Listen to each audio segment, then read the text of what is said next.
నమస్తే VS99 news కి స్వాగతం. నేడు శివరాత్రి పర్వదినాన్ని పురస్కరించుకుని కొత్తపేటలోని శ్రీ భవానీ దేవాలయంలో శివుడికి ప్రత్యేక పూజలు చేశారు. లక్ష రుద్రాక్షలతో శివలింగం ఏర్పాటు చేసి ప్రత్యేక పూజలు చేస్తున్నారు. సాధారణంగా మేడారంలో బంగారంతో తులాభారం చేస్తారు. ఇక్కడ రుద్రాక్షలతో తులాభారం ప్రత్యేకత అన్నారు. అయిలా తులాభారం మోక్షం కలుగుతుందని పూజారి తెలిపారు. భక్తులకు నరదిష్టి నివారణకై రుద్రాక్ష రక్షణగా ఇవ్వడం జరుగుతోందని అన్నారు. తరలి వస్తున్న భక్తులకు ప్రసాదంగా రుద్రాక్ష కాలభైరవ స్వామి డాలర్ హోమం చేసి ప్రసాదం ఇవ్వడం జరుగుతోందన్నారు. ప్రతి ఏటా ఇలాంటి కార్యక్రమాన్ని నిర్వహిస్తున్నామని తెలిపారు.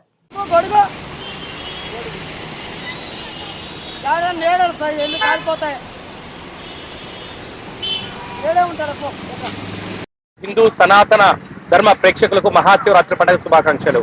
కలవు వెంకటనాయక అన్నట్లుగా వెంకటేశ్వర స్వామి క్షేత్రంలో నాణ్యాలతో తులాభారం చేస్తారు. లక్ష్మీ కటాక్షం కోసము. సమ్మక్క సారక దగ్గర బెల్లంతో తులాభారం చేస్తారు. అడవి రక్షణ కోసం, ఆరోగ్యం కోసం.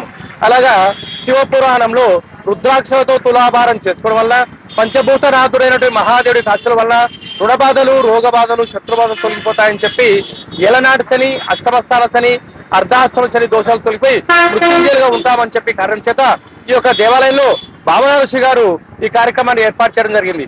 లక్ష రుద్రాక్షలతో దారుక మహాశివలింగము, ఒక వ్యక్తి, ఒక శివభక్తుడు ఎంత బరువు అయితే ఉంటాడో అంత బరువుతో రుద్రాక్షలను తులాభారం చేయించి ప్రసాదాన్ని భక్తులకు ఉచితంగా ఏర్పాటు చేయడం జరిగింది.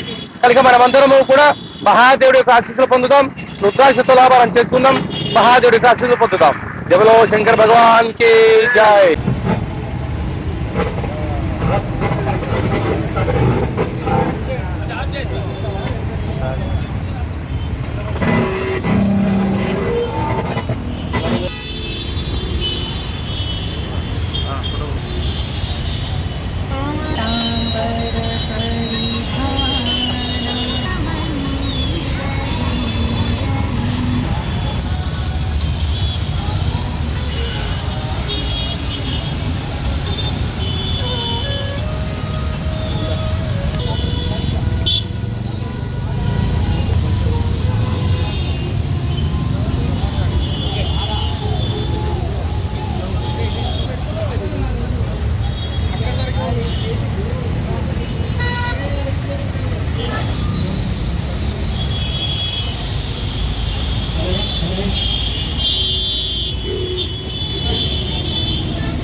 కొత్తపేట శ్రీ భవానీ మందిరంలో మొట్టమొదటిసారిగా లక్ష రుద్రాక్షల ధారుక శివలింగాన్ని ప్రతిష్ఠించుకోవడం జరిగింది.